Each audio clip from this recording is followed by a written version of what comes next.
സ്നേഹം, ദിവ്യസ്നേഹം, സ്നേഹം, ദിവ്യസ്നേഹം.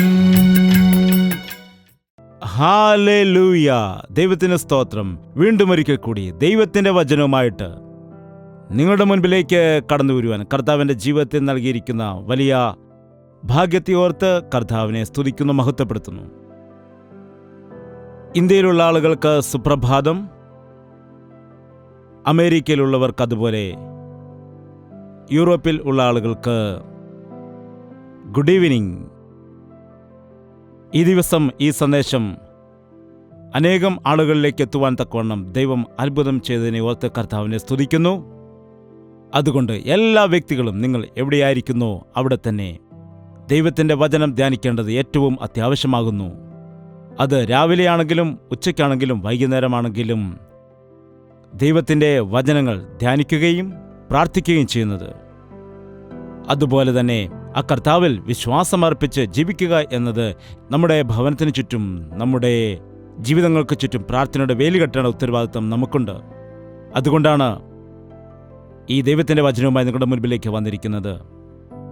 അതുകൊണ്ട് ഇത് ശ്രദ്ധയോടെ വീക്ഷിക്കുകയും അതുപോലെ വചനങ്ങൾ പഠിച്ച് നിങ്ങളുടെ ജീവിതത്തിൽ ദിവസം തോറും അത് ധ്യാനിക്കുകയും പ്രാർത്ഥിക്കുകയും ചെയ്യേണ്ടത് എത്രയോ ആവശ്യമാകുന്നു.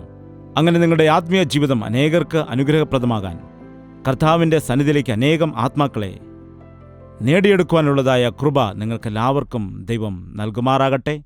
അതിനുവേണ്ടി തീർച്ചയായിട്ടും നിങ്ങൾ വ്യക്തിപരമായിട്ടും നിങ്ങൾ കുടുംബം ഒരുമിച്ചും പ്രാർത്ഥിക്കേണ്ടതാണ്. നിങ്ങളായിരിക്കുന്നതായ കുടുംബത്തിൽ, നിങ്ങളുടെ സഭയ്ക്ക്, നിങ്ങളുടെ ചുറ്റുപാടുകളിൽ എല്ലാം കർത്താവിൻ്റെ വിശ്വസ്ത സാക്ഷിയായിട്ട് നിങ്ങൾക്കായിരിക്കുവാൻ വേണ്ടി സഹായിക്കട്ടെ. അതിനുവേണ്ടി നിങ്ങൾ തീർച്ചയായിട്ടും പ്രത്യേകം പ്രാർത്ഥിക്കേണ്ടതാണ്. ദൈവത്തിൻ്റെ ഹിതപ്രകാരം മുന്നോട്ട് പോകുവാൻ, ദൈവത്തിൻ്റെ വചനം കേട്ട് അവൻ്റെ വാക്കുകൾ കേട്ടുകൊണ്ട് നിങ്ങളുടെ ആത്മീയ ജീവിതത്തെ ബലപ്പെടുത്തുവാൻ ദൈവം സഹായിക്കട്ടെ. അതുകൊണ്ട് എല്ലാവരും ദൈവത്തിൻ്റെ വചനം ശ്രദ്ധിക്കേണ്ടതാകുന്നു. നിങ്ങളെ ഓർത്ത് കർത്താവിനെ സ്തുതിക്കുന്നു. ദയവ് ചെയ്ത് തലകളെ വണക്കുക. നമുക്ക് പ്രാർത്ഥിക്കാം. പരിശുദ്ധ ദൈവമേ, മറ്റൊരു നല്ല ദിവസത്തെ ഓർത്ത് സ്തുതിക്കുന്നു. നിന്റെ മക്കളായ ഞങ്ങൾ ഒരുമിച്ച് കർത്താവിൻ്റെ സന്നിധിയിലേക്ക് കടന്നു വരുന്നു. ഈ വചനം ശ്രവിക്കുന്ന ആളുകൾ, അവർ ഏത് ദേശക്കാരാണെങ്കിലും, ഏത് ഭാഷക്കാരാണെങ്കിലും, ഏതവസ്ഥയിലാണെങ്കിലും, ലോകത്തിൻ്റെ ഏത് ഭാഗത്തിരുന്നാണെങ്കിലും അവർ ഈ വചനം കേൾക്കുന്നത് അവരുടെ ജീവിതത്തിന് ഏറ്റവും അനുഗ്രഹമാകാനിടയാകണം. ദൈവത്തിൻ്റെ വചനം അത് നിത്യം നിലനിൽക്കുന്ന വചനമാണ്. അത് ഞങ്ങളുടെ ഹൃദയത്തിൽ വസിക്കുവാനിടയാകണം. നിന്റെ വചനത്തെ അഭിഷേകത്താൽ പ്രഘോഷിക്കാനാവശ്യമായ കൃപ നൽകുമാറാകണമെന്ന് യേശുക്രിസ്തുവിന്റെ നാമത്തിൽ അപേക്ഷിക്കുന്നു പിതാവേ, ആമേൻ. ദൈവത്തിനു സ്തോത്രം. ഈ നല്ല പ്രഭാതത്തിൽ കർത്താവിൻ്റെ വചനം കേൾക്കുവാൻ ആഗ്രഹത്തോടിരിക്കുന്ന നിങ്ങളെല്ലാവരെയും ഓർത്ത് സ്തുതിക്കുന്നു. നിങ്ങൾ ഈ പ്രഭാതത്തിൽ തന്നെ എഴുന്നേറ്റ് കർത്താവിൻ്റെ സന്നിധിയിലായിരിക്കുക എന്നത് ഏറ്റവും അനുഗ്രഹപ്രദമായ കാര്യമാണ്. അനുഗ്രഹിക്കപ്പെട്ടതായി ഈ നല്ല സമയത്ത് എന്നെ വീക്ഷിച്ചുകൊണ്ടിരിക്കുന്ന എല്ലാവരുടെയും മുൻപിലേക്ക് ദൈവം എന്നെ ഏൽപ്പിച്ചതായ ഒരു സന്ദേശവുമായിട്ട് കടന്നു വരുവാൻ ഞാൻ ആഗ്രഹിക്കുകയാണ്. കഴിഞ്ഞ ദിവസം നാം 1-ാമത്തെ സങ്കീർത്തനമാണ് ധ്യാനിച്ചത്. അതിൽ നിന്നുള്ള കുറച്ച് കാര്യങ്ങൾ നമുക്ക് പഠിക്കുവാനായിട്ട് കഴിഞ്ഞു. അതുകൊണ്ട് ഈ ദിവസം നമുക്ക് ശ്രദ്ധിക്കാം. ഏതാണ് 2-ാമത്തെ സങ്കീർത്തനം.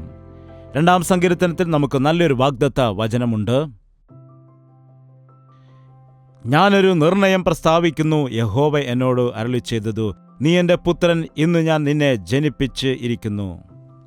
8-ാം വാക്യം, എന്നോട് ചോദിച്ചുകൊള്ളുക, ഞാൻ നിനക്ക് ജാതികളെ അവകാശമായും ഭൂമിയുടെ അറ്റങ്ങളെ കൈവശമായും തരും. നാം എപ്പോഴാണോ കർത്താവിനെ നമ്മുടെ സ്വന്തം രക്ഷിതാവായി സ്വീകരിക്കുന്നത്, അപ്പോൾ കർത്താവ് തന്നെ രക്ഷിതാവായി സ്വീകരിച്ച എല്ലാവർക്കും ദൈവമക്കളാകുവാനുള്ള അധികാരം കൊടുക്കുന്നു. അവനിൽ വിശ്വാസമർപ്പിക്കുന്ന എല്ലാവരെയും തൻ്റെ മക്കളായിട്ട് സ്വീകരിക്കുവാൻ ആ കർത്താവ് ആഗ്രഹിക്കുന്നവനാണ്. നാം മാനസാന്തരപ്പെട്ട് രക്ഷിക്കപ്പെട്ടതിന് ശേഷം നമ്മുടെ പേരുകൾ ജീവന്റെ പുസ്തകത്തിൽ എഴുതപ്പെടുന്നു. നാം ദൈവത്തിൻ്റെ മക്കളാകുന്നു. അവൻ്റെ മകളായി, അവൻ്റെ മകനായി, അവൻ്റെ സാക്ഷിയായിട്ട് ജീവിക്കാൻ ആവശ്യമായ കൃപ നമുക്ക് ലഭിക്കുന്നു. അത് ദൈവത്തിൻ്റെ തിരഞ്ഞെടുപ്പാണ്. എപ്പോഴാണോ നീ ഒരു ദൈവപൈതലായി മാറുന്നത്, അപ്പോൾ ഒരു അപ്പനോട് മകൻ ചോദിക്കുന്നത് പോലെ, മകൻ അപ്പൻ ചോദിച്ചാൽ അവന് പാമ്പിനെ കൊടുക്കുമോ എന്നതുപോലെ നമ്മുടെ സ്വർഗീയ പിതാവിനോട് നാം ചോദിക്കുകയാണെങ്കിൽ നമുക്ക് നൽകുവാൻ അവൻ ആശയുള്ളവനാണ്. എന്നോട് ചോദിച്ചുകൊള്ളുക. ഞാൻ നിനക്ക് പണം നൽകാമെന്ന് പറഞ്ഞിട്ടില്ല, സ്വർണം നൽകാമെന്ന് പറഞ്ഞിട്ടില്ല, ഈ ലോകപ്രകാരമായ ഒരുപാട് കാര്യങ്ങൾ നൽകാമെന്നല്ല പറഞ്ഞത്. മറിച്ച് ചോദിക്കുക, ജാതികളെ നിനക്ക് അവകാശമായിട്ട് നൽകാമെന്ന് പറഞ്ഞു, ജനത്തെ നൽകാമെന്ന് പറഞ്ഞു, നിനക്ക് അനേകം ആത്മാക്കളെ നൽകാമെന്ന് പറഞ്ഞു. അതുതന്നെയാണ് കർത്താവിൻ്റെ പ്രധാനപ്പെട്ട ഉദ്ദേശം. അന്ന് പത്രോസിനെയും യോഹന്നാനെയും തൻ്റെ ശുശ്രൂഷയ്ക്ക് വേണ്ടി വിളിച്ചപ്പോൾ, നിങ്ങളെന്നെ അനുഗമിക്കുകയാണെങ്കിൽ നിങ്ങൾക്ക് വീട് കെട്ടിത്തരാം, ബിൽഡിങ്ങുകൾ പണിത് തരാം, അതുപോലെ സുവിശേഷം അറിയിക്കാൻ ഒരുപാട് സപ്പോർട്ട് നൽകാമെന്നൊന്നും പറഞ്ഞില്ല. എന്നാൽ അവനെന്താണ് പറഞ്ഞത്? എന്നെ അനുഗമിക്കുക, ഞാൻ നിങ്ങളെ മനുഷ്യരെ പിടിക്കുന്നവരാക്കി മാറ്റുമെന്ന് പറഞ്ഞു. മനുഷ്യർ പാപ ലോകത്തിൽ തകർന്നു പോയിക്കൊണ്ടിരിക്കുകയാണ്. ലക്ഷ്യം നഷ്ടപ്പെട്ട അവസ്ഥയിൽ, മാർഗം നഷ്ടപ്പെട്ട അവസ്ഥയിൽ ഓരോരുത്തരും തങ്ങളുടെ സ്വന്തം ഇഷ്ടപ്രകാരം ജീവിച്ചുകൊണ്ട് മരണത്തിലേക്ക് അടുക്കുകയാണ്. ഓരോ വ്യക്തികളും അവരുടെ സ്വന്തം ഇഷ്ടപ്രകാരം നടന്നുകൊണ്ട് വഴിതെറ്റിയ ജീവിതത്തോടെ, ലക്ഷ്യം നഷ്ടപ്പെട്ട ജീവിതത്തോടെ മുൻപോട്ട് പോവുകയാണ്.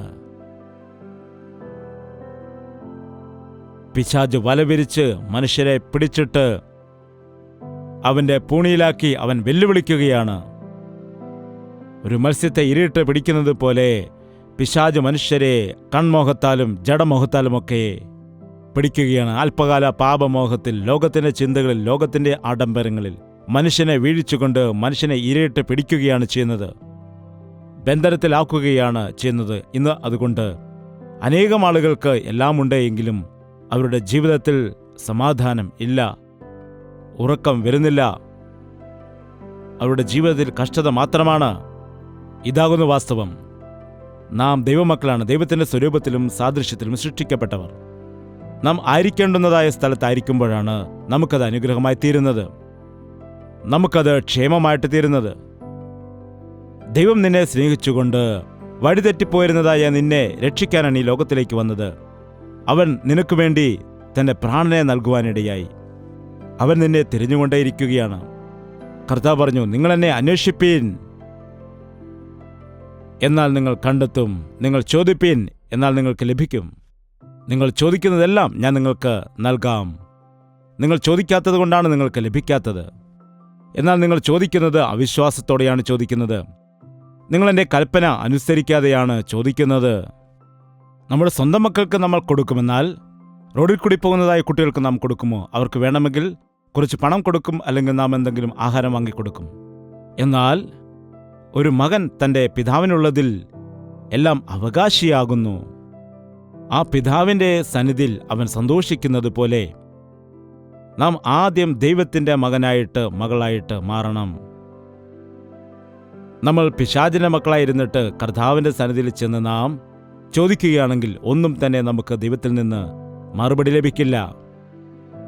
ഞാൻ നിങ്ങളെ സൃഷ്ടിച്ചിരിക്കുന്നു, ഞാൻ നിങ്ങളെ ജനിപ്പിച്ചിരിക്കുന്നു, ഞാൻ നിങ്ങൾക്ക് പ്രാണൻ നൽകിയിരിക്കുന്നു, നീ എൻ്റെ പൈതലാണ്, നീ എൻ്റെ പുത്രനാണ്. കർത്താവിൻ്റെ അടുത്ത് ചെന്നവരോട് കർത്താവ് അതാണ് പറഞ്ഞത്, നിന്റെ വിശ്വാസം രക്ഷിച്ചിരിക്കുന്നു, സമാധാനത്തോടെ പൊയ്ക്കൊള്ളുക, നിന്റെ പാപങ്ങൾ ക്ഷമിച്ചിരിക്കുന്നു, ഞാൻ നിന്നെ സ്നേഹിക്കുന്നുണ്ട് എന്നുള്ള വാക്കുകൾ നമ്മൾ കേൾക്കുന്നുണ്ട്. ഈ ദിവസം ദൈവം നമ്മെ സ്നേഹിക്കുന്നു, അതുപോലെ അവൻ നമ്മെ വഴി നടത്തുന്നു. നിങ്ങളിൽ എത്ര പേർ കർത്താവിൽ വിശ്വസിക്കുന്നുണ്ട് എന്നും കർത്താവിനോട് പ്രാർത്ഥിക്കുന്നുണ്ട് എന്നും, അതുപോലെ ഞാൻ പ്രാർത്ഥിച്ച പലതിനും ദൈവം എനിക്ക് മറുപടി തന്നിട്ടുണ്ട് എന്നതും നിങ്ങൾ ഒരു നിമിഷം ഓർത്തു നോക്കുക. അടുത്ത വചനം പറയുന്നു, ഭൂമിയുടെ അറ്റങ്ങളെ കൈവശം ആക്കുകയും ചെയ്യും. എന്താണ്? ജാതികളെ അവകാശമാക്കി തരും, ഭൂമിയുടെ അറ്റത്തോളം കൈവശമായിട്ടും തരും. വളരെ കാലം മുമ്പ് ഈ ഒരു വാഗ്ദത്ത വചനം ദൈവം എനിക്ക് നൽകിയതാണ്. എന്നാൽ അന്ന് എനിക്കത് മനസ്സിലായിരുന്നില്ല. കർത്താവെ, TV പ്രോഗ്രാമുകൾക്ക് ബില്ലുകൾ കൊടുക്കേണ്ടതുണ്ട്, നിന്റെ ഈ വേലയിൽ എത്രയോ ചിലവ് വഹിക്കണം, എത്രയോ തടസ്സങ്ങൾ ഇതിൻ്റെ നടുവിലുണ്ട്, ഞങ്ങൾക്ക് നല്ല ഒരു ആലയം പോലുമില്ല. അതുകൊണ്ട് അനേക വിഷയങ്ങളെക്കുറിച്ച് കർത്താവിൻ്റെ സന്നിധിയിൽ പ്രാർത്ഥിക്കുമ്പോൾ കർത്താവിനോട് പറഞ്ഞ വാഗ്ദത്തം, എന്നോട് ചോദിക്കുക, ജാതിയെ അവകാശമായിട്ട് തരാം, ഭൂമിയുടെ അറ്റത്തോളം നിനക്ക് കൈവശമായിട്ട് തരാമെന്ന് പറഞ്ഞു.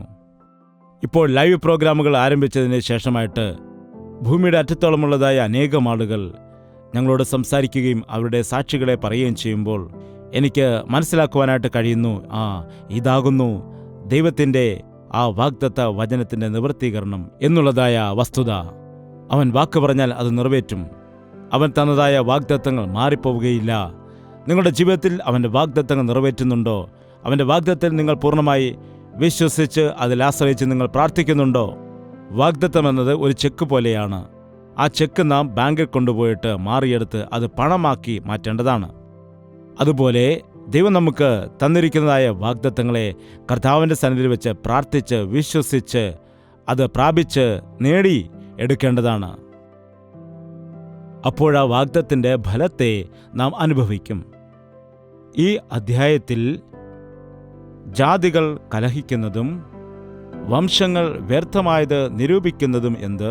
യഹോവയ്ക്കും അവൻ്റെ അഭിഷിക്തനും വിരോധമായി ഭൂമിയിലെ രാജാക്കന്മാർ എഴുന്നേൽക്കുകയും അധിപതികൾ തമ്മിൽ ആലോചിക്കുകയും ചെയ്യുന്നത് നാം അവരുടെ കെട്ടുകളെ പൊട്ടിച്ച് അവരുടെ കയറുകളെ എറിഞ്ഞു കളയുക.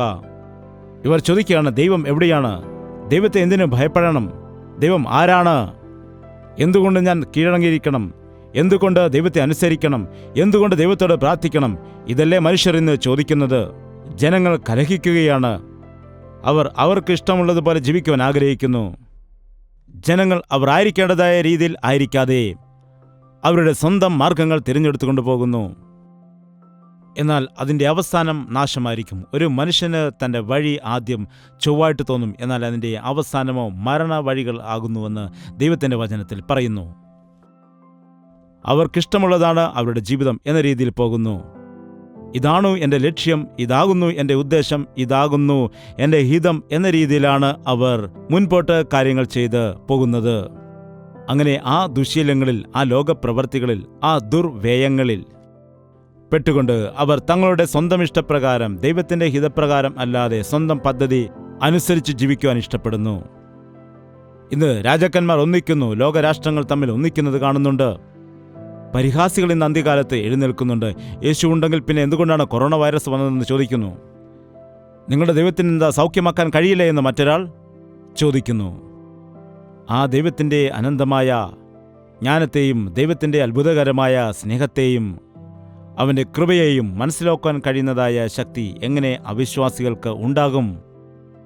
നിന്റെ ഇഷ്ടമനുസരിച്ച് നീ ജീവിക്കുമ്പോൾ നിന്നെക്കുറിച്ചുള്ളതായ ദൈവത്തിൻ്റെ ഹിതം എങ്ങനെയാണ് മനസ്സിലാക്കാൻ കഴിയുന്നത്?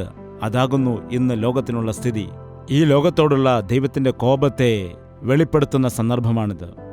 ഇത്രത്തോളം ഭയങ്കരമായ ഗുരുതരമായിട്ടുള്ളതായ രോഗങ്ങളും കഷ്ടതകളും ദുഃഖങ്ങളും ബുദ്ധിമുട്ടുകളും സംഭവിക്കാനുള്ള കാര്യമാണെന്ന് ബൈബിളിൽ പണ്ടേ രേഖപ്പെടുത്തിയിരിക്കുന്ന പ്രവചനങ്ങളാണ്.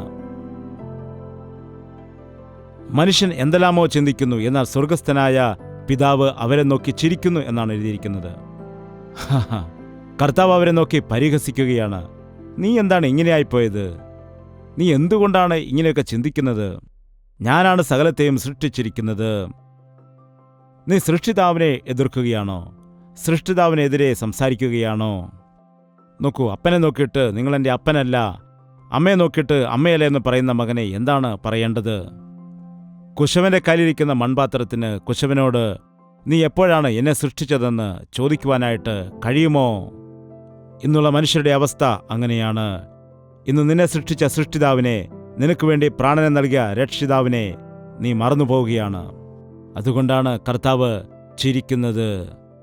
അതുപോലെ ആ കർത്താവ് അതിവേഗത്തിൽ തന്നെ വരാൻ പോകുന്നു. നോക്കാം. ആകയാൽ രാജാക്കന്മാരെ, 10-ാം വാക്യം, ബുദ്ധി പഠിപ്പീൻ, ഭൂമിയുടെ ന്യായാധിപന്മാരെ ഉപദേശം കൈക്കൊള്ളുവീൻ. ഇപ്പോഴെങ്കിലും നിങ്ങൾ കർത്താവിൻ്റെ സുവിശേഷത്തെ കേൾക്കുക, വേദപുസ്തകത്തിൽ പറയുന്ന വചനങ്ങളെ അംഗീകരിക്കുക. ഇപ്പോഴെങ്കിലും ദൈവത്തിൻ്റെ പ്രവൃത്തികളെ വിശ്വസിക്കുക. ഇപ്പോഴെങ്കിലും നിന്നെ സൃഷ്ടിച്ചതായ ദൈവം എത്ര വലിയവനാണ്, നിനക്ക് ആയുസ് തന്നിരിക്കുന്നതായ ദൈവം എത്ര ഉന്നതൻ ആകുന്നു എന്ന് നീ മനസ്സിലാക്കുക, നീ വിശ്വസിക്കുക. നിന്റെ പ്രാണനെ രക്ഷിക്കുവാൻ അവൻ തൻ്റെ ജീവനെ നൽകിയിരിക്കുന്നു എന്നുള്ള വിഷയം വിശ്വസിക്കുക. ഭയത്തോടെ യഹോവയെ സേവിപ്പീൻ, വിറയലോടെ ഘോഷിച്ച് ഉല്ലസിപ്പീൻ. ദൈവം ക്ഷമിക്കുമോ? എനിക്കവൻ സൗഖ്യം നൽകുമോ? എനിക്കവൻ വിടുതൽ നൽകുമോ? അർഹതയില്ലാത്ത എനിക്ക്, യോഗ്യതയില്ലാത്ത എനിക്ക് ഇത്രയും സ്നേഹം ദൈവം തന്നുവെന്ന് ചിന്തിക്കുന്നതായ സമയത്ത് അവൻ്റെ യോഗ്യതയില്ലായ്മ അവന് ഓർമ്മ വരാനിടയാകും. അങ്ങനെ നന്ദി നിറഞ്ഞ ഹൃദയത്തോടെ സന്തോഷത്തോടുകൂടി നാം ആ കർത്താവിൻ്റെ പാദപീഠത്തിങ്കൽ വരേണ്ടതാണ്. അവൻ കോപിച്ചിട്ട് നിങ്ങൾ വഴിയിൽ വെച്ച് നശിപ്പിക്കാതിരിപ്പാൻ പുത്രനെ ചുംബിപ്പീൻ. അവൻ്റെ കോപം ക്ഷണത്തിൽ ജ്വലിക്കും. അവനെ ശരണം പ്രാപിക്കുന്നവരൊക്കെയും ഭാഗ്യവാന്മാർ. ഇതിലൊരുപാട് അർത്ഥമുണ്ട്. ഓരോ വചനങ്ങൾ വായിച്ചാൽ നല്ലതാണ്. എന്നാൽ ഒരധ്യായം മുഴുവനും നമുക്ക് തീർക്കേണ്ടതുകൊണ്ട് നിങ്ങൾ ശ്രദ്ധയോടെ ഈ വാക്യങ്ങൾ പഠിക്കുക, ധ്യാനിക്കുക. പരിശുദ്ധാത്മാവ് നിങ്ങൾക്ക് ആഴമായ സത്യങ്ങളെ വെളിപ്പെടുത്തി നൽകാൻ ഇടയാകും. ദൈവത്തിൻ്റെ കോപം വർദ്ധിക്കുന്നുണ്ട്. ഇതുപോലുള്ള അവസ്ഥയ്ക്ക് ഒരുപക്ഷെ ദൈവത്തിൻ്റെ കോപം ആയിരിക്കാം. പരിഹസിക്കുന്നതായ ജനങ്ങൾ, പരിഹസിക്കുന്ന രാജാക്കന്മാർ, അതുപോലെ കലഹിക്കുന്ന വംശങ്ങൾ, ജാതികൾ, അവർ എത്രത്തോളം ഭയപ്പെടുന്നു, വിറയ്ക്കുന്നു എന്ന് നോക്കുക. അനേകം ആളുകൾ മരിക്കുന്നു, അനേകം ആളുകൾ രോഗബാധിതരാകുന്നു. ഇത് ശ്രദ്ധിക്കുമ്പോൾ വേഗത്തിൽ നാം കർത്താവിൻ്റെ പാദങ്ങളെ ചുംബിക്കേണ്ടതാണ്. ആ പുത്രൻ ആരാണ്? ദൈവം തൻ്റെ സ്വന്തം പുത്രനെ ഈ ഭൂമിയിലേക്ക് അയച്ചു. തൻ്റെ ഏകജാതനായ പുത്രനെ ഈ ഭൂമിയിലേക്ക് അയച്ചു. ഈ ലോകത്തിൽ ആരും നശിച്ചു പോകാതിരിപ്പാൻ, ആരും നശിച്ച് നരകത്തിലേക്ക് പോകാതിരിപ്പാൻ തൻ്റെ സ്വന്തം പുത്രനെ ഈ ലോകത്തിലേക്ക് അയച്ചിരിക്കുമ്പോൾ നമ്മുടെ രക്ഷകൻ, നമ്മുടെ കർത്താവ്, നമുക്ക് വേണ്ടി പ്രാണൻ നൽകിയ ദൈവം തൻ്റെ പ്രാണനെ ക്രൂശിൽ ഏൽപ്പിച്ചു കൊടുത്ത് നമ്മുടെ രോഗങ്ങളിൽ നിന്ന്, ശാപങ്ങളിൽ നിന്ന് എല്ലാം നമുക്ക് വിടുതൽ അവൻ നൽകി. നമ്മുടെ ജീവിതത്തിൽ ചെയ്തതായ ദുഷ്ടപ്രവൃത്തികൾക്ക് പകരമായിട്ട് അവൻ ക്രൂശിക്കപ്പെടുവാനിടയായി. അവൻ്റെ കൈകാലുകളിൽ ആണി അടിച്ചിറക്കി. അവൻ അടികൾ ഏറ്റുവാങ്ങിയത് നിനക്ക് വേണ്ടിയാണ്, നിന്നെ രക്ഷിക്കുവാൻ വേണ്ടിയാണ്. അവൻ ചുമന്നുകൊണ്ടുപോയി നിന്റെ സകല പാപഭാരത്തെയും അവൻ ചുമന്നുകൊണ്ടുപോയി. അവൻ്റെ പാദങ്ങളെ നീ ചുംബിക്കുക. കർത്താവിനോട് ക്ഷമിക്കണമേ. ആ പാപിനിയായ സ്ത്രീ യേശുവിൻ്റെ അടുക്കൽ ചെന്ന് കർത്താവിൻ്റെ പാദപീഠത്തിൽ ചെന്ന് കണ്ണുനീരോടുകൂടി ആ കർത്താവിൻ്റെ തിരുപാദങ്ങളെ കഴുകുവാനിടയായി. ആ പാദങ്ങളിൽ ചുംബിച്ചുകൊണ്ട് കർത്താവിനോട് കരഞ്ഞപേക്ഷിക്കുവാനിടയായി. ഈ പാദങ്ങൾ കൊണ്ട് എൻ്റെ പാപങ്ങൾ ചുമന്നുകൊണ്ട് കാൽവരി ക്രൂശിലേക്ക് ഇവൻ കടന്നു പോകുന്നു, ഇവൻ എൻ്റെ രക്ഷകനാണെന്ന് വിശ്വസിച്ചു. കർത്താവ് പറഞ്ഞു, മകളെ, സമാധാനത്തോടെ പോക, നിന്റെ പാപങ്ങൾ ക്ഷമിക്കപ്പെട്ടിരിക്കുന്നുവെന്ന്. ഈ ദിവസങ്ങൾ നീ എത്രയോ ദുഷ്ടപ്രവൃത്തികൾ ചെയ്തിട്ടും, നിന്റെ ജീവിതത്തിൽ പാപം ചെയ്തിട്ട്, നിന്റെ നല്ല അവസരങ്ങളെ എല്ലാം നീ തകർത്ത് കളഞ്ഞിട്ടും എപ്പോഴെങ്കിലും നീ നിന്റെ പാപത്തിനു വേണ്ടി ലോകത്തിൻ്റെ പാപം ചുമക്കുന്നതായ ദൈവത്തിൻ്റെ കുഞ്ഞാടായിട്ട് ഈ ലോകത്തിലേക്ക് ഇറങ്ങി വന്നതായ യേശുവിൻ്റെ പാദപീഠത്തിലേക്ക് നീ കടന്നു വന്നിട്ടുണ്ടോ? ഇപ്പോൾ ആ കർത്താവ് ആത്മസ്വരൂപനായി നമ്മുടെ മധ്യയിൽ ഉണ്ട്. നിന്റെ കരങ്ങൾ കൂപ്പിക്കൊണ്ട് പറയുവാൻ കഴിയുമോ? കർത്താവ്, എന്നോട് മനസ്സലിയണമേ. എൻ്റെ ജീവിതത്തിൽ പാപമുണ്ട്, എൻ്റെ ജീവിതത്തിൽ ഒരു മാനസാന്തരം നൽകണമേ, എൻ്റെ സകല പാപങ്ങളും നീ ക്ഷമിക്കുമാറാകണമേ എന്ന് പ്രാർത്ഥിച്ചാൽ നിന്നോട് ക്ഷമിക്കുവാൻ അവൻ ഒരുക്കത്തോടെയായിരിക്കുന്നു. നീ ഉപേക്ഷയോടുകൂടി ദൈവത്തിൻ്റെ ഉപദേശത്തെ തള്ളിക്കളഞ്ഞാൽ നീ നശിച്ചു പോകുമെന്നാൽ ആ കർത്താവിൽ നീ വിശ്വസിക്കുകയാണെങ്കിൽ നീ രക്ഷിക്കപ്പെടും. നിങ്ങളുടെ ജീവിതത്തിൽ എന്തെങ്കിലും പാപങ്ങളും തെറ്റുകളും കുറവുകളും ഉണ്ടെങ്കിൽ നിങ്ങളുടെ ജീവിതത്തിൽ കർത്താവിൻ്റെ സന്നിധിയിൽ നിങ്ങൾ ഏൽപ്പിച്ചു കൊടുത്ത് ഇപ്പോൾ തന്നെ എന്നോടൊപ്പം പ്രാർത്ഥിച്ചാൽ കർത്താവ് നിങ്ങളോട് ക്ഷമിക്കുവാനും നിങ്ങളുടെ മുറിവുകളെ എല്ലാം തൻ്റെ മുറിവേറ്റ കരങ്ങൾ കൊണ്ട് ആശ്വസിപ്പിക്കുവാനും അവൻ ഒരുക്കത്തോടെയായിരിക്കുന്നു. നമുക്ക് പ്രാർത്ഥിക്കാം. പരിശുദ്ധനായ സ്നേഹമുള്ള പിതാവേ, ഈ നല്ല സന്ദേശത്തിൽ കൂടി ഞങ്ങൾക്ക് നൽകിയ വാഗ്ദത്തത്തെ ഓർത്ത് സ്തുതിക്കുന്നു. നിന്നോട് ചോദിക്കുവാൻ ഞങ്ങളെ പഠിപ്പിക്കണമേ. നീ നൽകുന്നത് സന്തോഷത്തോടുകൂടി അനുഭവിച്ച് നിന്നെ സ്തുതിക്കുവാൻ ഞങ്ങളെ പഠിപ്പിക്കണമേ. നീ ശ്രേഷ്ഠമായ നന്മകൾ നൽകുന്ന ദൈവമാണ്. ഞങ്ങൾ ചോദിക്കുന്നതിലും നനയ്ക്കുന്നതിലും അത്യന്തം പരമായി ചെയ്യുന്നതായ ദൈവമാണ്. ഈ കാര്യപരിപാടി വീക്ഷിച്ചുകൊണ്ട് പ്രാർത്ഥനയിൽ ഏകീഭവിച്ചിരിക്കുന്ന എല്ലാ മക്കളെയും ദർശിക്കണമേ. ഒരുപക്ഷേ നിന്റെ വചനമൊന്നും കേൾക്കാതെ, നിന്നെ സ്നേഹിക്കാതെ, സ്വയം നശിച്ചുകൊണ്ട് നിന്നെ മറന്നുപോയ സ്ഥിതിയിൽ ആയിരുന്നു. എന്നാൽ ഇന്ന് പലരും നാശത്തിലും വേദനയിലും ദുഃഖത്തിലും കഷ്ടതയിലുമായിരിക്കുന്നു. ഇതാ കർത്താവേ, നിന്റെ പാദപീഠത്തിലേക്ക് വരുന്നു. എൻ്റെ അടുക്കൽ വരുന്നവനെ ഞാൻ ഒരു നാളും തള്ളിക്കളയില്ല എന്ന് പറഞ്ഞല്ലോ. ഞങ്ങൾക്കൊരു യോഗ്യതയുമില്ല, എന്നാൽ നിന്റെ കൃപയാൽ ഞങ്ങളോട് ക്ഷമിക്കണമേ എന്ന് ആരൊക്കെയാണോ നിന്റെ പാദപീഠത്തിങ്കൽ അവരുടെ ഹൃദയത്തെ പകരുന്നത്, നുറുക്കമുള്ള ഹൃദയത്തോടുകൂടി പ്രാർത്ഥിക്കുന്നത്, ഞങ്ങളുടെ പ്രാർത്ഥന കേട്ടുകൊണ്ട് ഞങ്ങൾക്കാവശ്യമായ സൗഖ്യവും വിടുതലും സമൃദ്ധിയും എല്ലാം നൽകുമാറാകണമെന്ന്, നിന്നിൽ ആശ്രയിച്ച് ബലം പ്രാപിക്കുവാൻ അനുഗ്രഹിക്കപ്പെട്ടവരായി മാറുവാൻ ഈ സന്ദേശം കേൾക്കുന്ന എല്ലാവരെയും നീ സഹായിക്കുമാറാകണമെന്ന് യേശുക്രിസ്തുവിൻ്റെ നാമത്തിൽ അപേക്ഷിക്കുന്നു പിതാവേ. നമ്മുടെ പിതാവായ ദൈവത്തിൻ്റെ സ്നേഹവും പുത്രനായ യേശുക്രിസ്തുവിൻ്റെ കൃപയും ആശ്വസിപ്പിച്ച് വഴി നടത്തുന്ന പരിശുദ്ധാത്മാവിൻ്റെ കൂട്ടായ്മയും സഹവാസവും നാം ഓരോരുത്തരോടും നാം പ്രാർത്ഥിച്ചതായ സകല വിഷയങ്ങളോടും ഇന്നു മുതൽ എന്നേക്കും ഉണ്ടായിരിക്കുമാറാകട്ടെ. ആമേൻ. ദൈവത്തിന് സ്തോത്രം. നിങ്ങൾക്ക് വേണ്ടി പ്രാർത്ഥിക്കുവാൻ വാട്സപ്പ് മെസ്സേജോ വോയിസ് മെസ്സേജോ അയയ്ക്കുക. നിങ്ങളുടെ പേരും വിവരങ്ങളും ഞങ്ങളെ അറിയിക്കേണ്ടതാണ്. അല്ലെങ്കിൽ njaypal@gmail.com എന്ന ഇമെയിൽ ID-യിലേക്ക് നിങ്ങൾക്ക് മെയിൽ ചെയ്യാൻ കഴിയും. അതുപോലെ നിങ്ങൾക്ക് വേണ്ടി ഞങ്ങൾ പ്രാർത്ഥിക്കാൻ എപ്പോഴും ആശയോടെ ആയിരിക്കുന്നു. നിങ്ങളുടെ പ്രാർത്ഥനാ വിഷയങ്ങൾ ഞങ്ങളെ അറിയിച്ചുകൊണ്ടേയിരിക്കുക. ഡോക്ടർ ജയ്പാൽ യൂട്യൂബ് പേജിനെ ലൈക്ക് ചെയ്യുക, ഷെയർ ചെയ്യുക, നിങ്ങളുടെ കമൻറ്റുകളെല്ലാം അയച്ചുകൊണ്ടേയിരിക്കുക. ഇതുവരെ നിങ്ങൾ സബ്സ്ക്രൈബ് ചെയ്തിട്ടില്ലെങ്കിൽ ഇന്ന് തന്നെ നിങ്ങൾ സബ്സ്ക്രൈബ് ചെയ്യുക.